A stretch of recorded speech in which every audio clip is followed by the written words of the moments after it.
And now, the Bonfire with Big J. Okerson and Dan Soder. Thanks. It all goes down tonight. We know Matt and Shane are showing up. Mm-hmm. We don't know who their third partner is. Last I heard was Tommy Pope. I assume it's the same. From Stuff Island, Tommy Pope. From Stuff Island. It's you, Lewis, for sure, and maybe Dave Smith. We're all Lewis and Dylan, not you, Lewis and Dave. Because if it's you, Lewis and Dave, I'm guessing it's going to be you on Shane. It was going to be Dave on McCusker. Well, no, I think everybody wants to see Shane and Lewis dog it out. So, do they? Yeah, but Shane will dominate Lewis. Maybe, but Lewis is strong, and he's probably going to foul a ton. What if Lewis lines up on Shane defensively, but then Shane lines up on you defensively? Yeah, whatever. Is that probably how it's going to be? I don't know. Then good. Hey, maybe we'll catch him in a good switch. Know what I mean? When they're trying to swap up the cover two. You guys are doing half court, right? Oh my, 3-on-3? Yeah. Yes. I don't know. I'm just NBA jams? Dude, of course. It's never happened. I'm just saying. Saying what? I'm just asking. Just say it was a wacky question.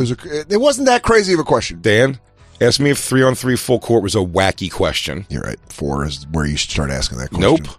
Not even. Yeah. 5-on-5 full court. 4-on-4 is fine for full court. It's insanity. No, it's not. It's not that crazy. 3-on-3, I'll give you that. 4-on-4, I'm standing my ground. Stand your ground if you want. If it makes you feel better. 4-on-4 is a full court game. No, that's crazy. It's cluttered on a half court. It is a clutter. It's better to play 3-on-3 than 4-on-4, without a doubt. But 4-on-4 full court is a game of 2 people running the whole time. It's a waste of time. 4-on-4 is full court, unless you're just trying to have a fucking party in one half of the court. Anybody call in if you want to tell Dan he's crazy, or if I'm out of line for thinking 4-on-4. I don't think you're out of line. I think you could be. I think you could do both. 866-969-1969.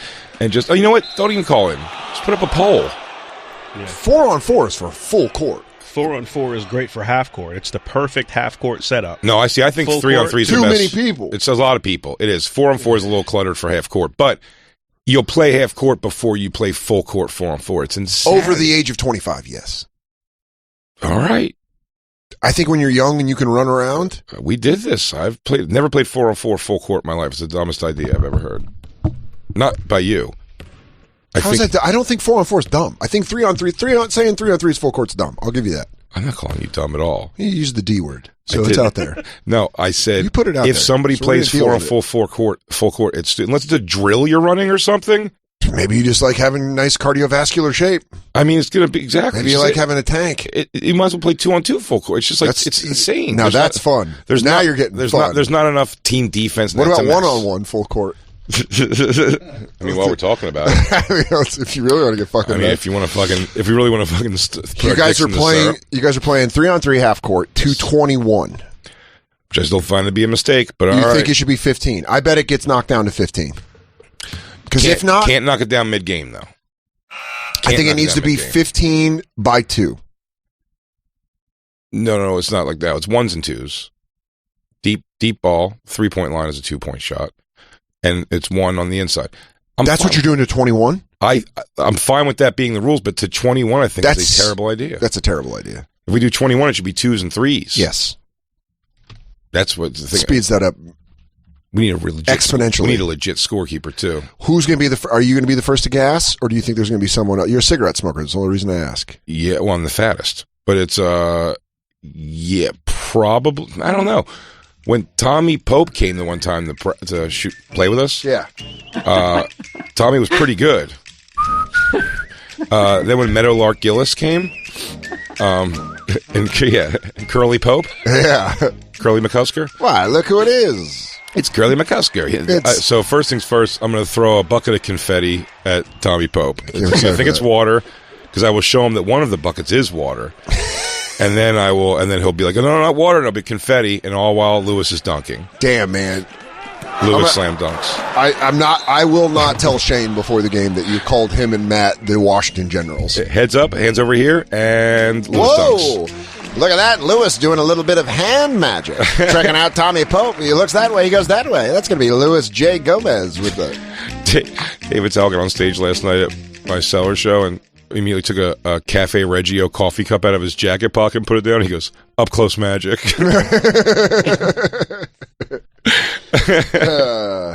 Man, so 9 o'clock, 3-on-3. Yeah, to it'll 21. probably come out like in the next day or two for people to see.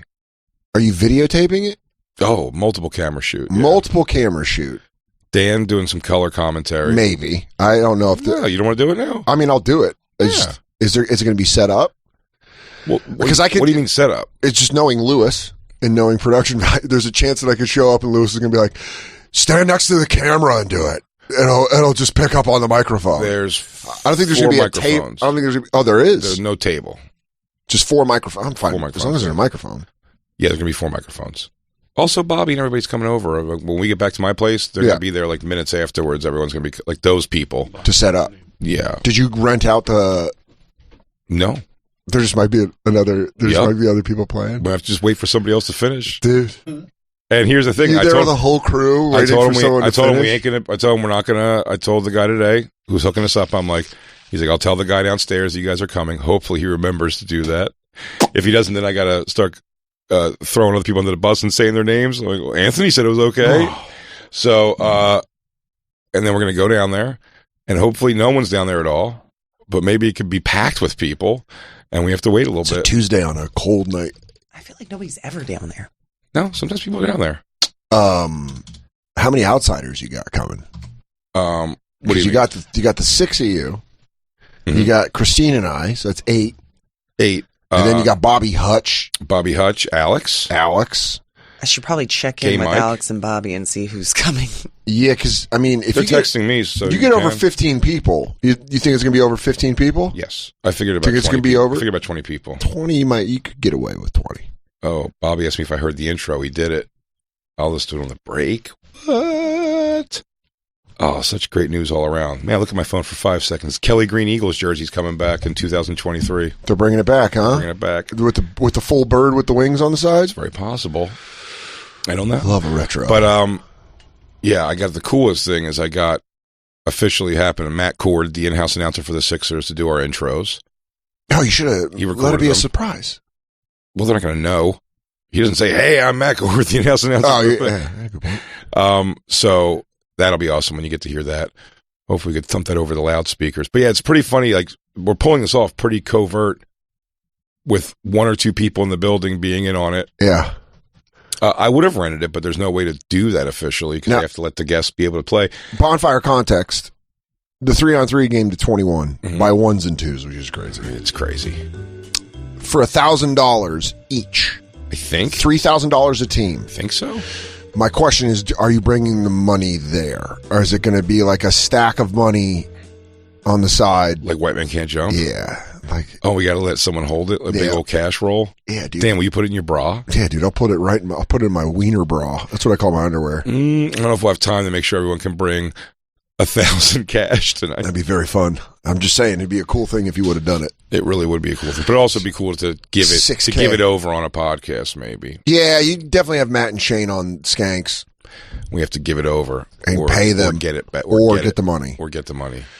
It'd be Dan, really... I think you have us losing this thing. I think you should pay that whoever You're supposed loses. to be on our side. I'm not on anyone's side. And O'Connor was supposed to be on their side. I'm a soldier without a nation. Damn. I'm inviting lions into my house. Yeah. I'm a soldier without a nation, and so is O'Connor. You can't be trusted like a Joe Exotic animal. Dude, we're fucking mercenaries. You're just bringing us in. I thought you were going to bite me. If you lose, you should pay them in gift certificates. Oh, that would be funny, yeah. Like $100 at Amazon, $100 on Apple Outback Music. Steakhouse. Yeah. Like $100 at Starbucks. I'm like, you can return all of this and get cash value. Yeah, if you want to go to the CVS and get the money. Or just that, or no, I'm going to put it all 100% on a Visa gift card. Yeah, dude, do that. He's going to forget for 3 years he has it in there. He's, oh yeah, I always got $1,000 sitting in this stupid fucking card. And then he's going to move and be like, what's this Visa gift card? Expired. Oh, money went nowhere. Dead cash. Me, Bobby, and Ari put all of our life and running away from all this and never returning home into a $20 lottery ticket we bought at the airport in Detroit. Mm-hmm. Scratched it off in the car. We made all of our plans for becoming millionaires and never calling anyone back home again and just starting from there. That'd be weird, but fun. Canceling the shows. No, we were still going to do the shows. And then never to be heard from again. And then... How many million was this for? 2, not even that much. It does not take much for us to get at it. 2 million broken up between 3 people in the state and the guy in the state. This isn't the 70s. No, it's been a couple hundred. You get $300,000 if you're lucky each. Yeah, right. That's what I was thinking. But but we could ride on that for a while. You could. You really could. By if the you time live we run tight, out, you live fucking out there. By the time we run out of money, like everybody in our lives will have moved on and assume we were dead or whatever. It's God, like Manifest. When you show up with long gray hair and a cool hat, wise. With Like, there'll be spottings of me. Yeah, but then I just hear your voice and you go, still doing voices, huh? Yeah. I haven't heard that. Hey, but I'm a bartender now. I'm just cleaning out a glass. Hey, kid, couldn't help myself when I saw you through the window. I had to come say hi and let you know I'm doing okay. Don't look for me. I haven't heard that voice since 2022. Since before the robots took over. Dude, T2, we're headed towards it. Just get ready. I have a fucking like an arm that shoots a laser. Badass. That's like the American Dad. Yeah. Where they end it. So the game's tonight at 9:00. Mm-hmm. Are there subs? What if Shane pulls a hammy? What if Lewis pulls a quad? I don't know what their plan What is is for that substitute if something happens. I don't know. Do you just keep rocking? But if Dave doesn't show up, like I said, we got Dylan or Tommy will probably jump in. But yeah, I don't know. Neither might be ready to play basketball either. I've got to give him Dave's uniform. It might have to be Dylan then for sure because how excited? Do you have the unis? They're coming over at 7:30 with him. I'm gonna put on my calf sleeve. Have you seen them? I've seen pictures of them. Yeah, I've only seen pictures. Mm-hmm. Well, it's going to be great if they don't fit for me, which is going to be very possible. Well, so I'm preparing slightly also to just wear my own shit. Like if they make you look like the fat guy in Teen Wolf? It won't happen. It won't happen. You're not going to see my side folds in a jersey. If they give you 80s fucking... I told him to make mine flowy and big like a 90s player. I want to look like Trell Sprewell. You want late 90s. Yeah, for sure. Yeah, dude, it's been my nightmare. Every time I've played any kind of organized basketball, the things I have to do to a shirt. When I played in New York for the Boston Comedy Club team, I cut the shirt completely down the side and safety pinned it together at the bottom over another shirt. So it looked like I was wearing a marathon badge just so they knew which team I was on. That's so funny. You know the marathon sticker with the numbers? Yeah. I had to make my shirt almost just that. I safety pinned the front of it onto my shirt. I know you. It's like a weight thing from growing up heavy, but when I was young, I wasn't like confident with my shirt off or whatever. Yeah. And I wrestled when I was 5 and 6, and I would wear a t-shirt under my singlet, and everyone's like, "What is that?" Exactly what you're supposed to do. And I was like, "Okay." At 5? Yeah, and then I wore it without a shirt, but then I would always pull down my singlet, and you just see my underwear on the side. I took the shirt off of 5 is pretty young to even remember to wrestle and to remember and being insecure. Yeah. I just remember being insecure. I think at 5, I think I used to go to camp and just let my little titties out, my little fat boy titties. Dude, for the time I was a molester's dream, dude. Just looking for a father and with my little fat tits. I'll tell you what, you play small. Pink nips. Yeah, dude, just vivacious. Yeah, I had real soft pink nips and areolae. I was so self-conscious. That's why I didn't get fucking molested. I played small ball all those years. They couldn't get me. I didn't want to take my shirt off. You would scurry. Not me, dude. You could probably put me in front of a bowl of chocolate pudding and just let me eat with my fingers while you lick my asshole. Have you ever seen that picture of Nikola Jokic as a kid? Look up Jokic, Jokic, as a kid. With like pudding all over my face and just like underneath the table. I'm smiling, there's an old man sucking me off. And I'm like, "You have the best pudding, Mr. Johnson." Well, I didn't know this is how kids eat pudding. Yeah, like this. Look at Jokic. Yeah, that's what I look like. Just chilling. Jokic is just chilling. That's exactly what I look like. Dude, I fucking love it. I love he's got fucking... I literally looked at a picture of me as a kid. And then I just saw enough pictures like that where I was like, oh. Dude, that's my new nickname. Wear a shirt in the shower. Like, haha, that's Big J, a.k.a. Young Jokic. It's your boy. Oh my God, those little boy boobs. That's what I had. Aww. I had little boy boobs, little boobs. Yeah, and then that guy is competing with Joel Embiid for the MVP.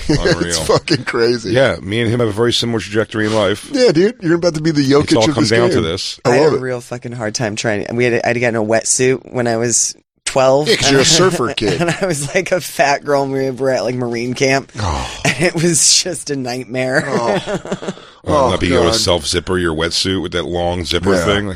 I also fell out of the kayak, and like 2 other kayaks had to pull over so I could hoist my fat body up. Dude, having a spastic meltdown or a fucking fail as a kid, we went on this like 5th grade, it's Colorado, so they make you do fucking mountain shit. Mm-hmm. We took like a class trip to Cripple Creek.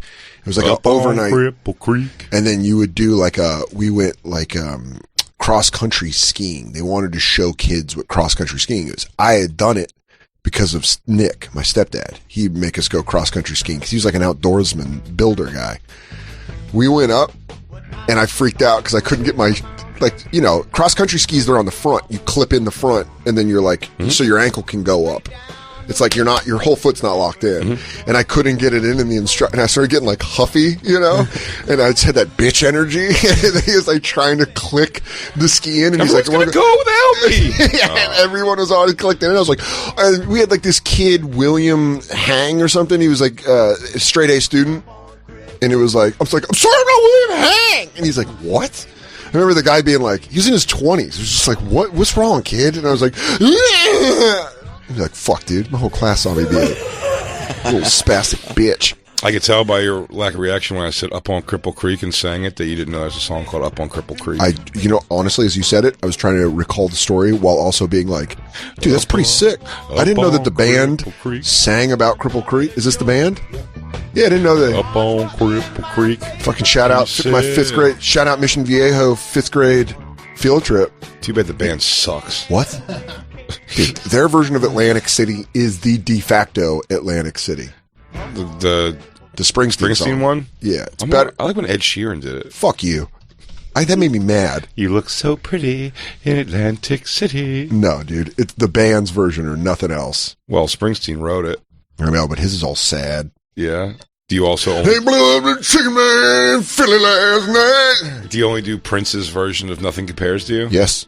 How dare you? And I only do Jimi Hendrix's version of All Along the Watchtower. Yeah, me too. And I only do Whitney Houston's I Will Always Love You. Oh, dude. You gonna turn on Dolly like that? I love those tits, but I'll turn on her. She's the queen of tit.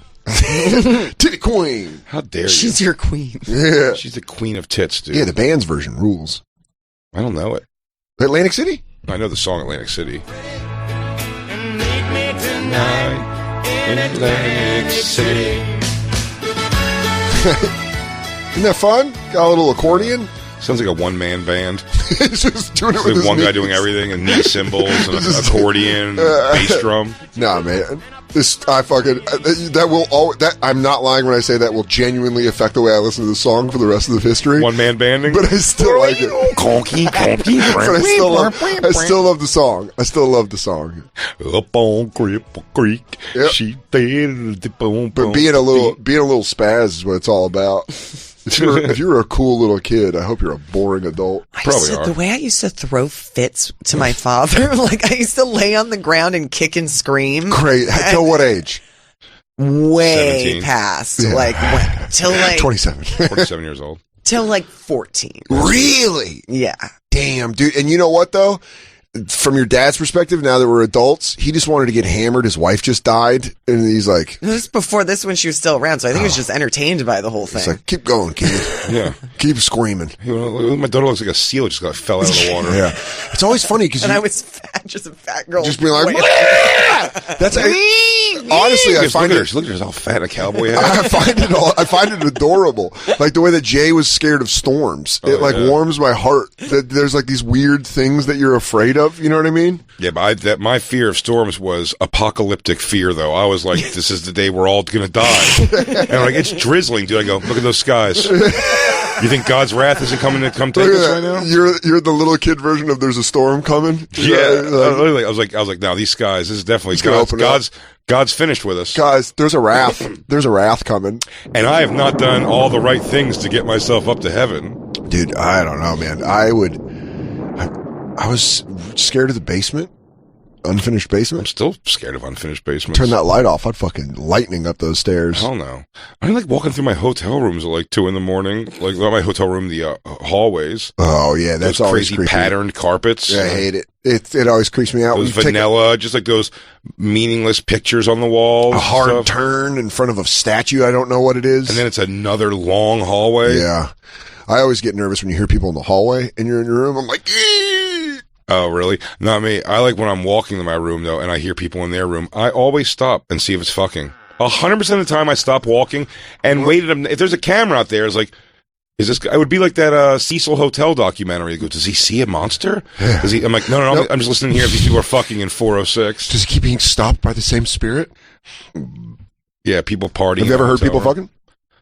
Yeah, honest to God, I will say, for as much hotels as we do and all that shit, I've heard people fucking in a hotel room maybe under 5 times. It's always the under times 5 I've heard. Times. It's surprisingly disappointing.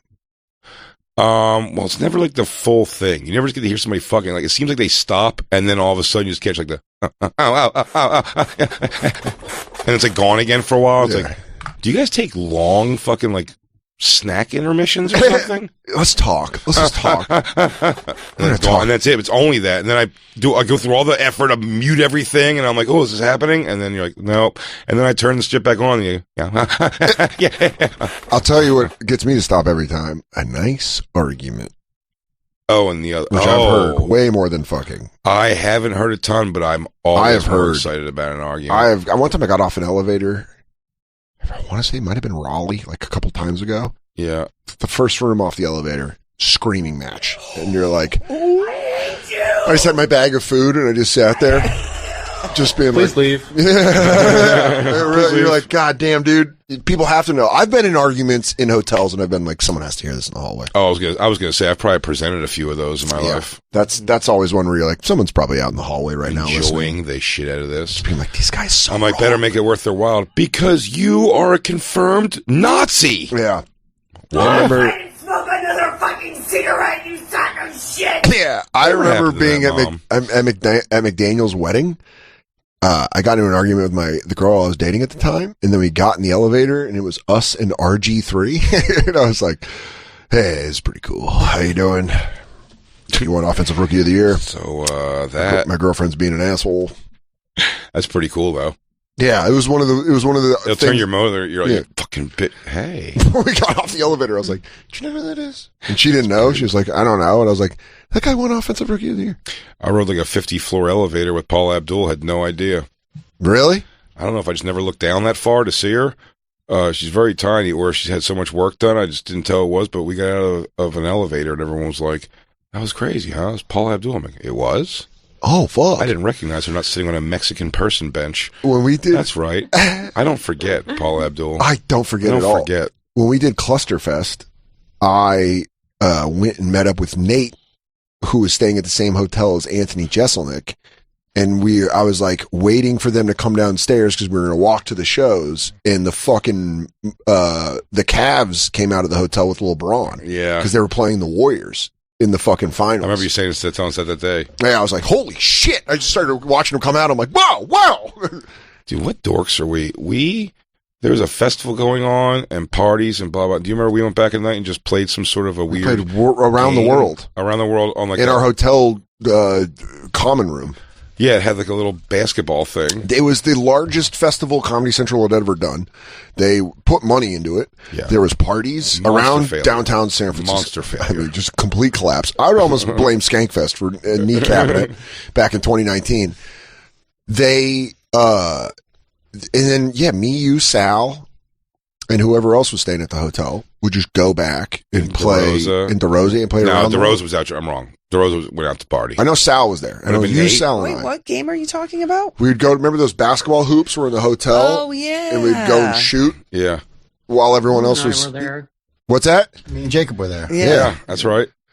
It was just us. It was just us dorks. Yeah, dude, the real dorks at the fucking festival. What a bunch of dweebers. We're having a party, man. Yeah, it was a little basketball party.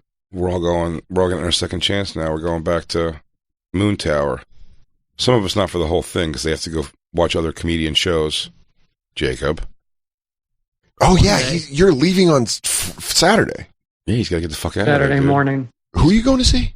Letterkenny. Oh, yeah. What? K-Trevin. What the is gang. that even? It's an in-ground trampoline. Yeah, he's there. Oh, I know he's there.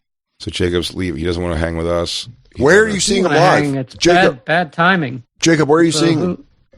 Hulu Theater at the Garden. Oh, okay. Oh. It's the theater. Oh. Instead of the arena. I wish I didn't. I love Austin, so Well, I'm bummed, but, You could resell I them bought and the stuff. tickets. That's fine. I had a question. That cowboy hat I bought, I can't smash it in my bag like I did my old cowboy hat that I gave to Jam. Uh-huh. Should we mail our cowboy stuff to the hotel? No, you just pack it upside down and pack stuff into it and underneath it. Yeah. Okay. You can do that for sure. It's just I'm walking on the plane with mine. I can't bring the duster. It's too much. Yeah. Dusters a lot. You don't have a, we have an extra large suitcase. You just check a bag and bring it all. I mean, I have a large suitcase. I just don't like. You guys check every fucking trip, though, right? Always. Yeah, but it'd be cheaper to check than to ship, probably. Yeah, I could probably just check. Yeah. I get free check bags with Delta. Yeah. I've certainly earned it. Yeah. That hat is so fucking sick. The fact that I got it for $30. I mean, what a score. Yeah, it wasn't like a What a score. $700 hat or She just something. couldn't find the fucking Yeah, tag. I don't know. She's like, just take it. And I was like, it's the only cowboy hat that's ever fit me. That's It was for the only only size 8 in the whole store. All right, I don't know what I gotta say. Christine, Why don't you just tell it's 63 centimeters? Jesus. Yeah. Why don't you say it's, by the way, people have been, Christine's done it size 46 jeans. people have been tweeting at me. Apparently now they make snapback hats for big heads.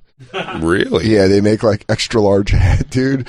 And it just always reminds me of freshman football when we had to get helmets and they were like, I was a freshman. So Yeah, they're you said like, they didn't want to fit you, so they had to... they found an extra large and then they were like, we got a double XL. And I was like, that's a little much. I don't think we need Perfect. that. I don't think we need that. I ended up using the XL. It was but okay. man, was my forehead red. Yeah? Oh, my So you could have God. went with the double XL. It would probably would have been much more comfortable. But it was, let me tell you, when fucking Big and Tall, Mm-hmm. when the Big and Tall was changed names a bunch of times, Casual Male, Big and Tall. Now it's called then it was David Ortiz's fucking. Now it's DS, Large DXL. DS supply, I think it's DXL now. But whatever it is, again, I'm talking about dressing hip hop in my teen years. The thing when they just got anything that was a brand name, it was so exciting. Oh, yeah. And it was only hip hop clothes first because that's what everyone was baggy. So it was Rockaware, Echo, Yeah. Fat Farm, South Pole, shit like that. But man, it was such a big deal because. And you didn't want to go country and wear big dogs. No, I couldn't do that. I couldn't go with the. I did. I bought a couple of shirts, made them sleeveless. Big shirts dog for shirts? Sure. Oh yeah. Yeah. A couple just like Malone Sport. I remember was another one. And you can get there just kind of like their graphic tees they had there, but just my whole life still don't understand the possibility of going like I'm gonna go buy a fucking wardrobe right now at an awesome mall. Oh, just go fucking crazy. Never bought a piece of clothing. All the malls I perform in.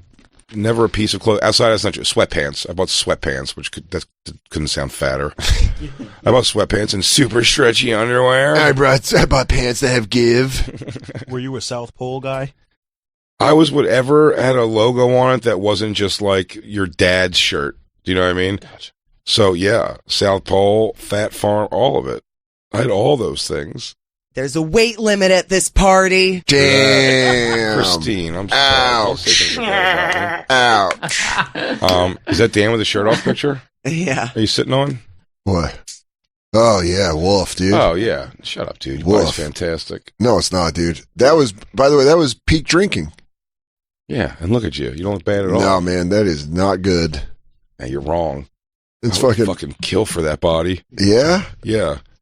Look at Grams. I Look would at Grams eat right DJ behind me. Lou's ass after a shit to have a body like that. Look at Grams behind me. That's a body. Lou, take a shit. Picture your worst shit. And then I eat it. Dude, they, when we took our shirts off for the That's It video for Giannis, Louis Katz, I took my shirt off in front of him and he goes, dude, I'm sorry to say this. I'm just like disappointed. He's like, I thought you were muscular. I was like, no. What a jerk off No, thing to say. it was very funny. I thought it was funny because he was like, damn, dude, I thought you could protect me all this time. I don't know why this was in my head today. I don't think we ever talked about it before. But did you go to prom, DJ Lou? Did you go to your prom? I did. What was the night like? What was your prom like? I'm so curious. I like thinking about DJ Lou and just normal young people situations. Yeah. Dude, young DJ Lou. Yeah. Who'd you go with? Your brother? I went with a friend, a girl that was a friend. So nothing was going to happen. She was a grade younger, and me and all my loser friends did the same thing. We went for a grade lower of girl or even younger. Or even younger. That couldn't stay out late. Like a 10th grader, yeah. And she had to be home by a certain time. Mine was in 11th grade. I'm no pedo guy. Yeah, it's not a pedo. But remember when like freshman girls would grab prom invites? Like the hottest freshman girls would be like, I'm going to junior prom. And you're like, damn, you're playing up. Yeah. You're playing up a couple fucking... That was like a regular thing. What? Someone dating the grades up. All the young girls. All the hot freshman girls went to, like, seniors would come, which is 18 and 14. My car wouldn't start, and I filled my car with freshmen and hot 10th grade girls, and they would push it to start it every time. And cages full of raccoons and shit. He goes, don't mind the critters, ladies. Girls, keep those dresses away from those cages. Those things, if they get them, you're gone. I'm telling you right now, that feral squirrel back there, he eats that corsage. We are all in trouble. There is a point where I cannot help you anymore. My dad says I got to get the van back at 11, and all the critters need to be alive. You drive the thing. Dad, let me borrow the raccoon mobile. So I got a bowl full of gardener snakes in there. I just pulled out of a place yesterday. He goes, I'll bring it back, Dad. I promise. Because I think I found a wombat. I didn't even get over here. I'm waiting for a scientist to tell me what's in that big one in the back. Yeah, but you know the one that's moving beneath the blanket? I can't tell which end is the head, which end's the ass. All I know is that thing is pissed. So you went with a friend. So it wasn't a friend. You were hoping it was going to be more. She just made it clear she was a friend and then never moved on from that. That's correct. That's happened to me. That was my junior junior prom. Where she was like, yeah, we're going as friends. And I was like, yeah, absolutely, because I'm not attracted to you that much. And then she came out that night and looked phenomenal. And I was like, I'll do her the favor. And then her friends were like, yuck, what? She doesn't want to fuck you. I'm like, I don't want to fuck her either. Oh, God, I'm going to leave. I just left the party we were at. Dude, I'm like, you're getting home, right? You're good to get home? Okay, bye. I went with my friend Amy junior year. And I think my mom picked me up. She was just a girl. Yeah. Your mom picked you up at the party? Mama may pick me up in the Buick. My junior prom was just my friend Amy. And I was like, hey, we'll go. It'll be fun. I just wanted to go because my friends were going. So there's nothing romantic. And I didn't expect anything romantic. And then after the thing where I was like, yeah, I don't know. I'm going to, I'll meet you at the after party. I'm going to smoke a blunt with Johnny and Carrie. And she was like, you're smoking marijuana? And I was like, yeah, kind of a thing I do every day. And she was like, I don't even know you anymore. Dude, she like flipped out. She was like, you're not riding in my car if you smoke marijuana. And I'm like, damn, I forgot girl's got great parents. Yeah. I forgot that her parents were like, she was a youth. She went to like Young Life. Oh, so what's that? Like Christian. Is youth life like the Christian thing? So she was like super Christian. And I was like, I didn't know you were down with God like that. You probably should offer her anal. She would have jumped all over it, dude. Senior year, the girl that was like, literally told me, she was like, if you take me, we can fool around. And I was like, really? Let's do it. And then I took her to prom, and then she fooled around with Foo Jack. Really? I think it was Foo. Yeah, I think Foo got to her. Yeah, she goes, fooled you. Yeah. First off, I drove the Strat ass because I had just gotten it. So I drove my own car to prom, which is pretty crusty. That is pretty crusty. But I've seen it. It's fine. You know, it's a fucking, I was proud Actually, of it. My 96 Dodge Stratus. My senior year, I drove Joe's Corolla to prom and then took it down the shore because I was just like going, I was like, what am I doing? Like, I barely knew anybody in that school. I was only there for 1 year. I'm just going to get the pictures of the prom so I can go fuck. Did you go to prom with Cheryl? No, Holly, the girl I lost my virginity to. Oh, you did. Brought a 22-year-old. That's fucking awesome. That's hilarious. I can't believe you were able to bring a 22-year-old to prom. Did any of the teachers be like, who's this woman? It's just like a woman that's like, how you doing? I'm like, everybody, this is my prom date lady. Hey, lady.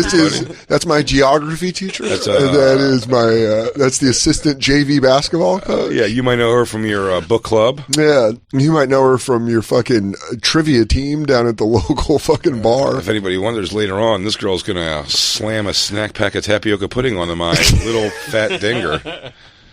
And it's going to melt right into my dick hair. Hey, guys, if you guys thought it was cool that I brought a pedophile to this child's dance. Oh, Justin Silver, how dare you? One word text? No.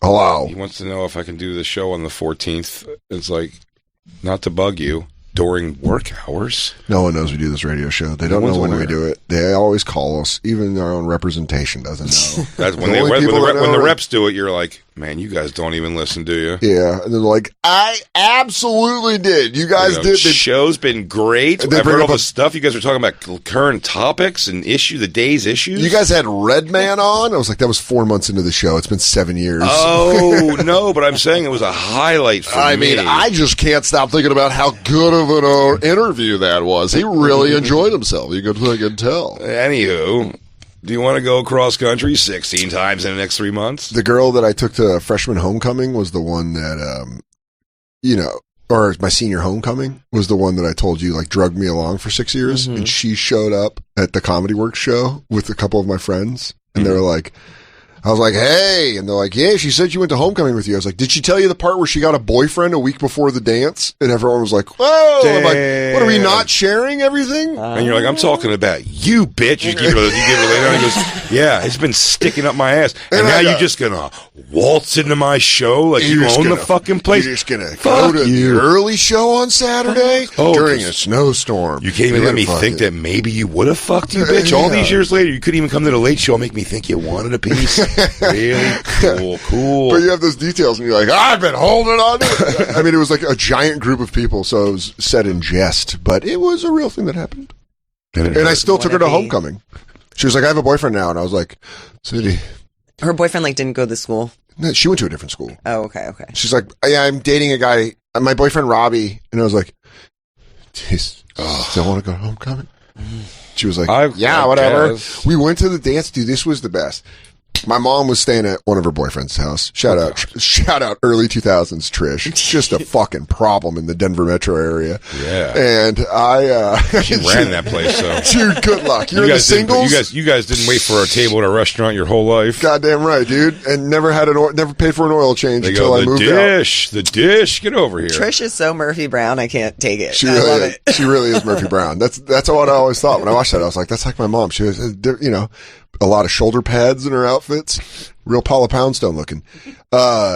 She was like staying at her boyfriend's house that weekend. So, you fantasy book the weekend where I'm like, she's going to break up with her boyfriend. She could be in love with me. I'm going to have the house or whatever. And then as it got closer and closer, and I realized like, this girl's just going stronger than ever. She goes, every day I find out something more we have in common. And I fall her deeper and deeper in love with them. Dan, do you mind if I talk to you about the entire prom? Yeah. And how much I miss them? It was like homecoming. So I had a bunch of friends that weren't going. There was already texting and shit, right? No texting. No, I think we were like 5 years before texting. 6 years. Beeped? Was she getting beeped the whole time?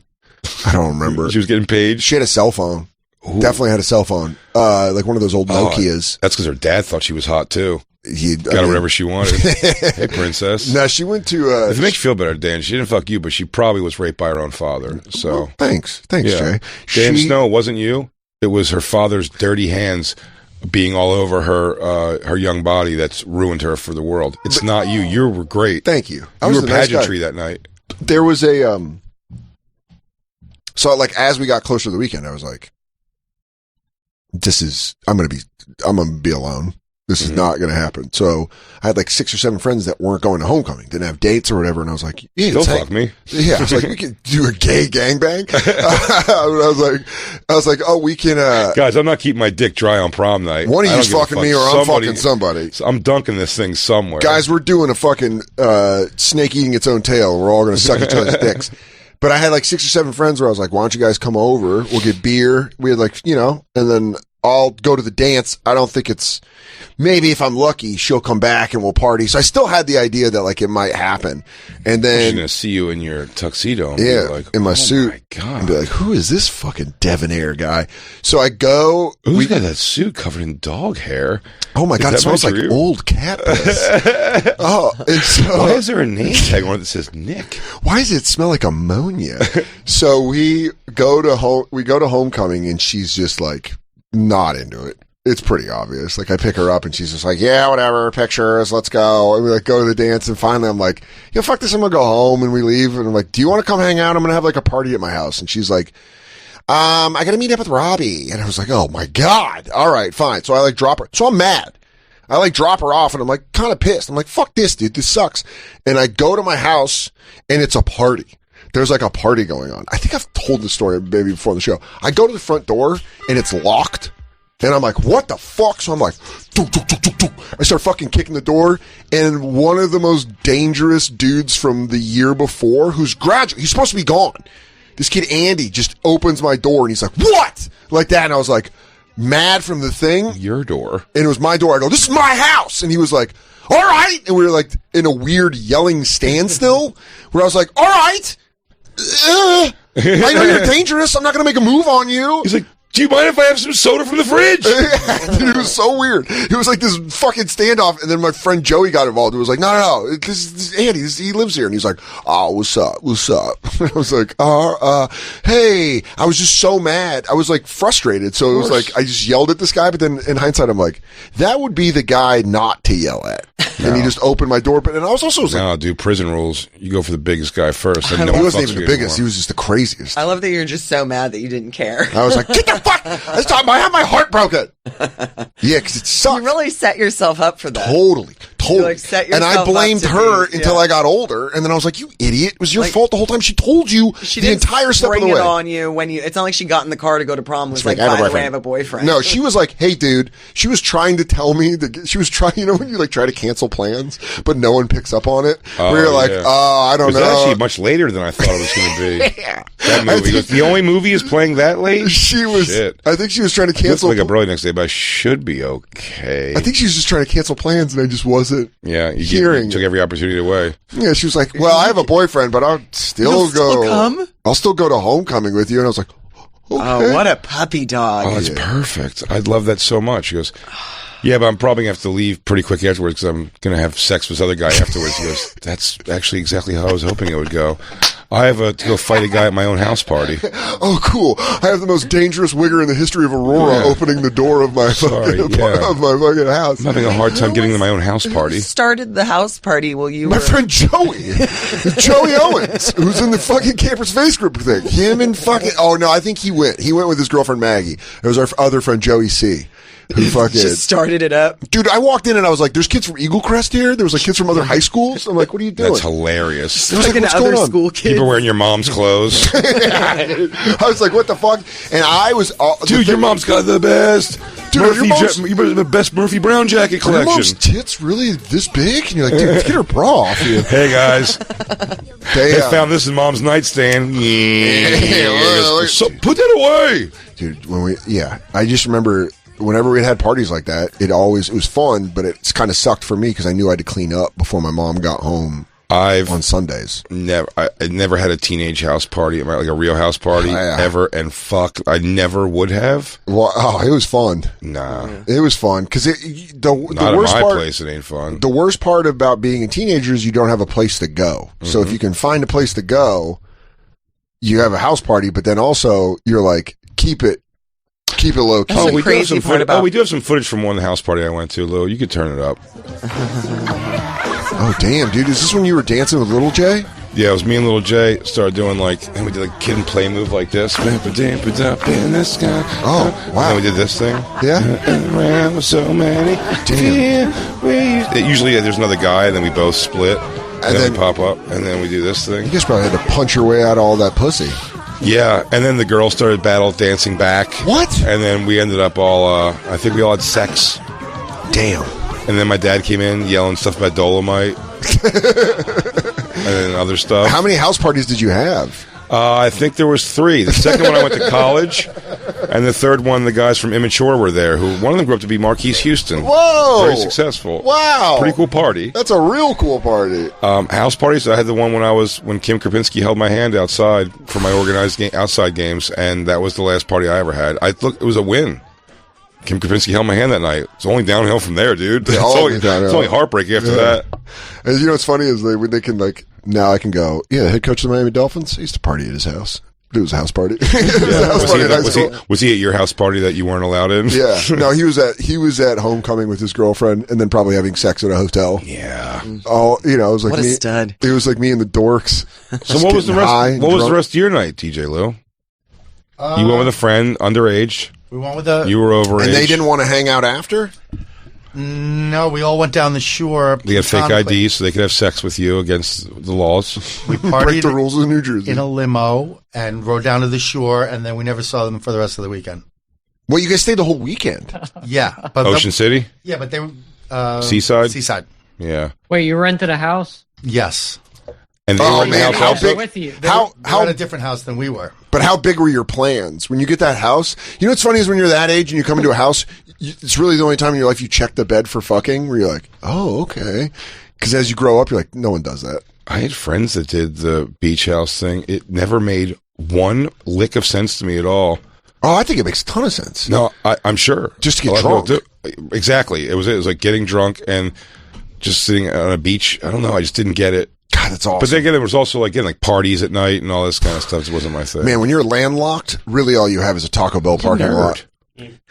The Taco Bell parking lot is the gnarly. It's like the hang in Lake Havasu. Really? Oh my god! Lake Havasu? Yeah, everybody's out on their pickup trucks, just fucking hanging out At the Taco Bell parking lot. Taco Bell parking lot. Because the Taco Bell on Smoky Hill and Buckley would be where you would just hang out and wait to find out there was another party.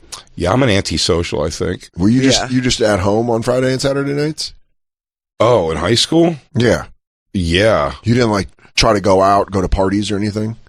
I don't think I was invited to many of them. And then when I'd go, I felt very out of place. What about like your group of friends? You didn't have like your group? They would come over and play video games and draw. Draw? I mean, when I was young, yes. But like, no, I'm saying Dude, the thought about all of you guys on the floor drawing war scenes. But no, legitimately, like playing video games, watching movies and shit like that. Like, you guys weren't getting fucked up at all? No, not at all. And then when I moved, like my senior year to Jersey, a bunch of those guys were, but I was set in my ways already. Many ways. You guys like, guys, stop drinking. We can't draw when we're drunk. I mean, we can, but these pictures are horrible. They're coming out all squiggly. Stop. You guys are fucking up all these drawings. I told my mom we're doing art. Guys, how am I supposed to show her all of our pictures? Oh, keep in mind also, straight through high school, almost actually 100% of high school, like many times, my Friday and Saturdays were locked up till midnight, 1 o'clock in the morning, babysitting for your mom. So people were able to come over. So I had friends that would come over, and would you just go out? You would just go out into the front and hang out with them, like them parked. Sure, they come in. Yeah, they just hang. Oh yeah, my parents didn't give a fuck if people were over. Okay, they didn't care. My friends were all like people that wouldn't do anything shitty to the kids or anything. Yeah. So, you know, I mean, we could order pizza and just fucking like chill. My friends just would be willing to come over and just chill and laugh. And listen, maybe that's why I'm funny. I had to be entertaining because I had to get people to not go party on a fucking Saturday or Friday and come over to my house and then be like, oh, and at midnight, you know, by senior years, like at midnight, you could be like, oh, maybe we'll hop on age, sex, location, chat, and find maybe there's a fat girl who will tell us to come over to her house. Oh man, that's a good point. You had to be the host. You had to like host and like bring people. I mean, in. why would it be funny to hear me talk about this movie we're gonna watch? Yeah, or I'll make fun of this or do it. You know what I mean? Like mine was like a similar but different version. Whereas like people would come over to my house, so I had to be entertaining, but everyone was there to get fucked up in the garage. Yeah. So everyone was there to like smoke weed or smoke cigarettes, and you could drink. And like if you caught my mom after she was home, it was fine. If you caught her if she was at work, you could hang out in the garage. Heaven forbid you were at my house when my mom came home. Oh. I would have people dart out like, get the fuck, if we were in the garage and I like was out front of the fucking, you know, driveway smoking a cigarette and saw her turn the corner, I'd be like, get the fuck out of here now. The house clear when she every night. She'd be half in the bag. Yeah, but like every night. But she would fucking I had a friend make dinner. Like that. She would, no matter what was going on, she was home for dinner. 6:30. Damn, this balsamic reduction is for shit. Yeah. You're just like your father. Your father couldn't do a balsamic vinaigrette. No, she would, it was same thing every time. She would come home, she'd have about 3 drinks, and then make dinner. And then would have and then go to bed after, like, shortly after. We'd have dinner, and she'd be, like, asleep in, like, 90 minutes after that. Who did dishes and stuff? I did. Yeah. I did. She cooked, I cleaned. That was basically the rules of the house. It's a good deal. It was a good deal. She would cook, no matter what she cooked, she'd just leave it in the sink. She'd be like, you're fucking cleaning it. DJ Lou, we'll pick up did you get laid that weekend at all? I didn't get laid for another 3 years. Oh. Wait, really? Well, I mean, it's not crazy. Yeah. 17, 18, 19. Yeah. 20. You got laid at 20 first time? Yeah, that makes sense. I got laid at 16 and then not again until I was like, or like 16 and then 17 31. And then not again until I was 20. 16, 17. 18. And not again until I was 18. 19. It was bunch times when I was 19. And then it carried over straight till I was 20. No, 17 to 20. Everyone freshman year. Like when you were 18, you were banging a 22-year-old. Did you go to prom, Lou? I did go to prom. Had a great time. You did go. Did you go with your girlfriend? No, I didn't have a girlfriend at the time, but I dated this girl in 3rd grade in Georgia, and always told her I'd go to the prom with her. So I actually flew her out from Georgia to come to prom. Did she turn out to be hot? Yeah. Really? Yeah. Did she straight fucks? Nice long-term bet. Did you come to fucks? She did not. When I picked her up from the airport, she gave me a kiss on the forehead and then handed me her, what is the thing? For a tampon. She handed me a tampon. Really? Just let you know she has her period? Yeah. Damn, dude, what a way to give that info I feel like that was, even if she didn't have her period, that was like what she was told to do by somebody. Give him his tampon. He won't show him a you. tampon. It'd be great. He goes, you want me to put this in for you? Pull it out. Yeah, I can put it up my butt. She goes, that's not, what? Yeah, he goes, he just put it in his nose. He goes, I don't understand what you gave me this for. What? Oh, God, it's opening. It's expanding. We'll get more prom. We have our guests coming in. They're here. Oh, yeah. We should take our first break. Yeah, let's take our first break. Ontario, California. Go check out Big J this Thursday through Saturday at the Ontario Improv. He's going to be there with Jason Ellis. After that, he will be, that's March 31st through the April 2nd. After that, he'll be in Washington, D.C. with Louis J. Gomez and at Go Bananas in Hasbrook Heights, New Jersey. Nashville and Austin also on the way. For tickets and other tour dates, visit bigjcomedy.com. Yeah, Stan Soder, Hollywood. It's all sold out. You're shit out of luck. All you do now is call and get on the standby list, maybe. Cobb's Comedy Club, though, San Francisco, that is this Friday and Saturday.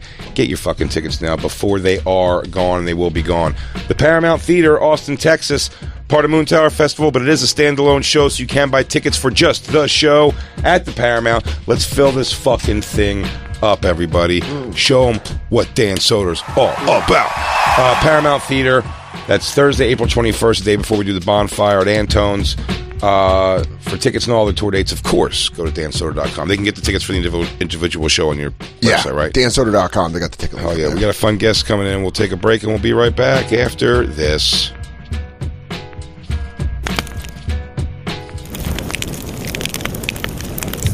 Hey, we're all special, right? Yes. Right? Yes. Everybody's unique, and Helix knows that. So they have several different mattress models to choose from. They got soft, medium, and firm. They got mattresses for cooling you down if you sleep hot. They even got the Helix Plus mattress if you're plus size folks. You know, just figure out what you are. You can go take the quiz, and then they'll let you know. If you're looking for a mattress, you take the quiz, you order the mattress, it comes right to your door. Free shipping, contact-free delivery. You don't ever need to go to a mattress store again. You should, just to keep them, in business. Yeah, peek in, say hi. Maybe buy a pillow. Hey, mattress Bill. Yeah, don't make them feel like it's all for naught. Hey, king of mattresses, where's your castle? I don't know. It's crumbling around you. Where's your crown king nothing? Helix Sleep was even awarded the #1 best overall mattress pick of 2020 by GQ and Wired Magazine. They have a 10-year warranty, and you get to try your mattress out for 100 nights, risk-free. Helix mattresses are shipped right to your door completely free, and they'll even pick it up if you don't love it, but you will! Right now, Helix is offering up to $200 off all mattress orders. Get up to $200 off at helixsleep.com/bonfire. helixsleep.com/bonfire. Yeah.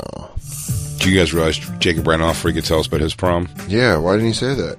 You think that's going to be the saddest one or the best one? Saddest. Do you really? Or the sexiest. He's like, they made me decorate the entire prom hall and then said I couldn't come. And they said it was called the No Jacob Dance. or they poured pig's blood on him. They carried Jacob. He goes, I wanted to kill everybody. I have telekinesis and everyone judged me. Hey, that doesn't matter, because I'll tell you what, fortune favors the bold, the strong, the brave, and the carries. For your business to break out of anything holding you back, you need business checking as brave as you are. Introducing Novo Business Checking. Novo is powerfully simple business checking, and unlike traditional banking, Novo has no minimum balances, no transaction limits, and no hidden fees. Instead of a one-size-fits-all approach, Novo is customized to your business to save you time and free up cash flow. With seamless integrations to Stripe, Shopify, QuickBooks Online, and more, sign up for Novo for free and join the community of over 150,000 fearless small businesses who have found the customizable business checking solution that admires their brave. Sign up for your free business checking account right now at novo.co/bonfire. Plus, The Bonfire listeners get access to over $5,000 in perks and discounts. Go to novo.co/bonfire, novo.co/bonfire, and sign up for free. Novo Platform Incorporated is a fintech, not a bank. Banking services provided by Middlesex Federal Savings, FA member FDIC. Terms and conditions apply. Online shopping is here to stay, which means your business needs to be ready to keep up. Keep up the pace. With ShipStation, you'll never worry about shipping again. ShipStation handles all your shipping needs quickly, affordably, and painlessly, and is already trusted by over 100,000 e-commerce sellers. ShipStation helps you keep track of orders from any sales channel, easily finding the best shipping carrier with deeply discounted rates, and automates just above any shipping task with just a few clicks. You'll save time, save money, and save your sanity. Plus, ShipStation works with every carrier, so you can always find the best fit for you. Make shipping the easy part of having an online store. You have bigger ideas to think about. Ship more in less time with ShipStation. Use our offer code BONFIRE to get a 60-day free trial. That's 2 months free on a no-hassle, stress-free shipping. Go to ShipStation.com. Click on the microphone at the top of the page and type in Bonfire. ShipStation, make ship happen.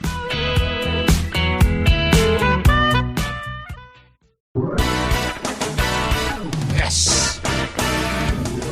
Hey, you guys know there's this guy out of Philly. You may have seen his billboards. I hate Steven Singer. Well, Steven Singer is actually a jeweler. But who hates him? Well, other jewelers hate him. And why? Because Steven makes buying real diamond jewelry for someone you love easy. And he makes it fun. Steven started out as a jeweler and diamond wholesaler, selling nationally to other jewelry stores. He saw other jewelers focusing on the wrong things. I like the Steven Singer read as his real life story. And one day he dreamed of having crazy African people mine these diamonds. Children, in fact. He really hated it. He says only their tiny hands can get the best diamonds. They pull out the biggest jewels. They pull the biggest jewel. They get in the real nooks and crans. He saw that other jewelers were focusing only on making a buck. Steven wanted to help people celebrate love with diamonds and has been for over 40 years. He never wanted to be in the jewelry business. He's in the love business. Oh. This is just a side thing. He's a gigolo. That'd be so funny if he's just like, I actually am. We get pulled. He pulls it because he goes, hey, Jay, I do. Yeah. He's American Graffiti. Call on me, business, baby. Steven Singer Jewelers is the place to buy real diamond jewelry for your real love. That's what Black Lou did. Yeah. Yeah, he got zooted up out there. Yeah, got an engagement ring, got a fucking... And that ring fits good. I've tried to pull it off a lot. I cursed. Did you curse? I cursed. What did you say? I said the F word. I was so excited about the deals. They are great deals. Can we play it off like that? I was so excited. If you go to Steven Singer, you're going to get treated like a friend, not a paycheck, Dan. No gotchas, no sales, no hassle. It's the smartest way to celebrate the moment that matters most. Real diamonds from a real jeweler you can trust. And you don't have to get one of those crazy gambling debt things like the Uncut Gems movie. You can just go to the store. Call, chat, text, Zoom, whatever it is. Visit the showroom in Philly or online at IHateStevenSinger.com right now. Once again, it's IHateStevenSinger.com. Go Birds. Go Birds. And now, back to the Bonfire with Big J. Okerson and Dan Soder. And not good. All I'm saying is basketball's fun. Yeah, basketball is my favorite sport. I like to play it. Wear some shorts. I dribble up and down the court. Welcome back to the Bonfire, Sirius XM Faction Talk 103. I'm Dan Soder. That's Big J. Okerson. Our guest has a new album out right now that you can go download called A Feeling of Emptiness. You can also hear on the podcast Lady Journey with Sarah Talamash. Please welcome Katie Hannigan. Hi. Hey, Katie. Thank you. First time on the show? Yeah. Yes. Right, yeah. And also my first time being able to confront the bitch for stealing my man, Mike Vecchione. We had a 10-year thing going on in Queens. Katie shows up. Other Katie shows up. All of a sudden, the 2555 boys are done. Oh, I know. So sorry. You broke up the 2555 boys. I asked Mike. I said, "Did he miss it?" He said, "Katie, I'm 50. I had to move out." Yeah, it's fine. Yeah, it's but don't worry, they still move 2 blocks from each other to make sure it's okay. It can't be separated. It can't be separated. That's because they both just sit in their window sills at night, and they go, "What are you doing over there? Is it windy over there? It's not that windy. What time is it there?" Yeah. He's like, just 2 blocks away. Who's the president where you're at? Katie's album, A Feeling of Emptiness, you can download it everywhere. Katie and I were in Raleigh, had a great time, hung out. That was a fun time working, fun weekend of shows. Yeah. We were talking about prom before the break. Oh God, I love it. You're from Indiana. Yeah. Did you have a junior and senior prom? I had a junior and senior, but I also went sophomore and freshman, baby. Whoa! Prom slut in the building. Katie hit the cycle, dude. She went all 4. Every year you went. How old was the guy you went with freshman year? 18. Damn! How old were you? Statutory rape. I was 14, I think. I didn't even turn... That's an Indiana bride, though. That's what they call it. That's fine. The age of consent is 8. She goes, "Oh, Katie, that's a field bride." What part of Indiana are you from? Indianapolis. I Yeah. was just in Fort Wayne. Odd place. Yeah, I don't know it that well. Odd place. Fort Wayne. Fun fact, the highest population of Burmese people outside of Burma. I believe it. Mm-hmm. I believe it. Burmese. It's interesting. The people from the second to last Rambo movie. That's why you had Burmese when you were in... That is why. Okay, it all's clicking. It's all clicking. When you went to freshman year, was it your boyfriend? It was kind of a boyfriend, but it was like a thing where we ended up breaking up very shortly after because I didn't want to give him a blowjob. Because I was nervous. I was nervous of AIDS. AIDS? Were you really? That was your fear? Yeah. That's how you get it. Like, dude, you can get it from blowjob. That's how you get it. That's why if you don't want to get AIDS, you just got to suck their assholes. Yeah. The Lord's way. Catholic. Yeah, that's not where AIDS comes from. You can't get it from analingus. Rim jobbing. So freshman year, you go to prom. He's a senior. Yeah. And then you guys don't hook up, and then he breaks up, and then sophomore year. But wait a second. I was going to say, do you feel all 4 years, at least on the guy's behalf, sex was expected and you had to figure out how to finagle your way out or be okay with it? Was it like a sex escape room? That's what I was saying. Every girl, that's why I always found, riddle. not to interrupt the answer, but that's what I always found was interesting about doing the prom shows, the comedy prom shows. Yeah. I did a few of those. I did a zillion of those, and it was definitely, you could see the audience. It's the guys are usually the ones that are drunk, problematic drunk, or just the shittiest, like, heckling audience members because they were thinking they were going to get laid possibly on this night. They couldn't believe when they asked this girl, and then she goes, "Great idea. Me and the girl's parents are all paying for us to go to Caroline's at 2 a.m. You're just battling sexual frustration. That's exactly what it is. You see, and you get. By the way, I used to do okay because I would play to that thing that was happening. I'm like, I know, guys. Like, well, you picked the wrong girls, I guess.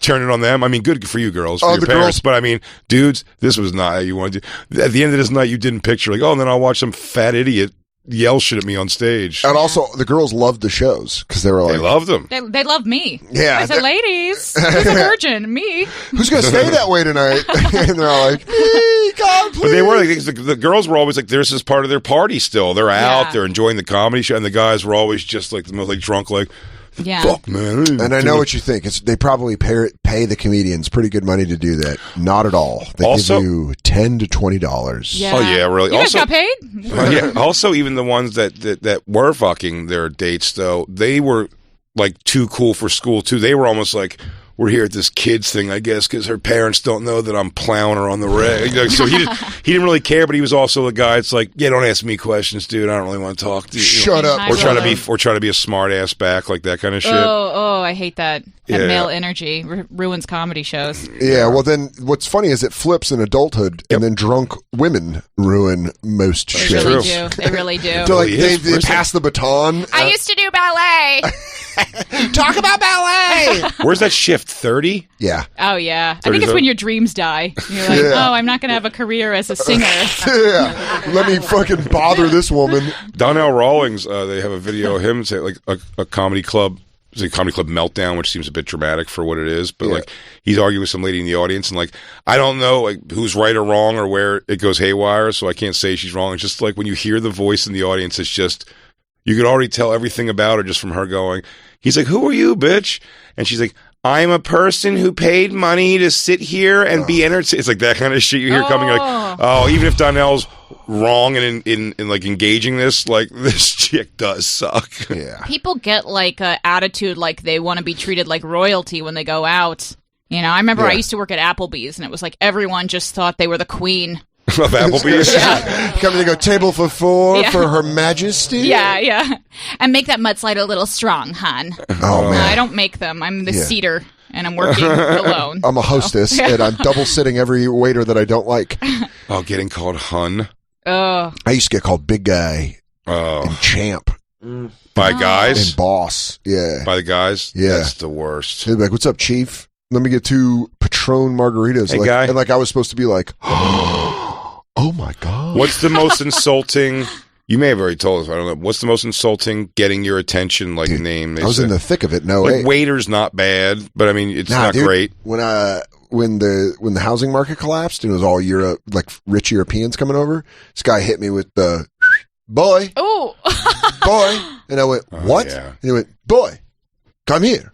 And I was like, what the fuck? What's up? And he's like, boy, water, no gas. And I was like, oh, you're fucking European. Wow. Yeah. Boy. Yeah. I don't know if you need to be from this country to know to call somebody boy. I don't know, man. It was fucking wild. I never got that. I never got little girl. Little Here, girl. here, little girl. Thank heaven for little girl. Well, as a girl, you must get like the princess, sweetheart. Yeah. From the guys and all that Excuse stuff, me, right? beautiful. Yeah. Oh, yeah. I kind of like it. I'm like, well, hello. Okay. Don't mind if I do.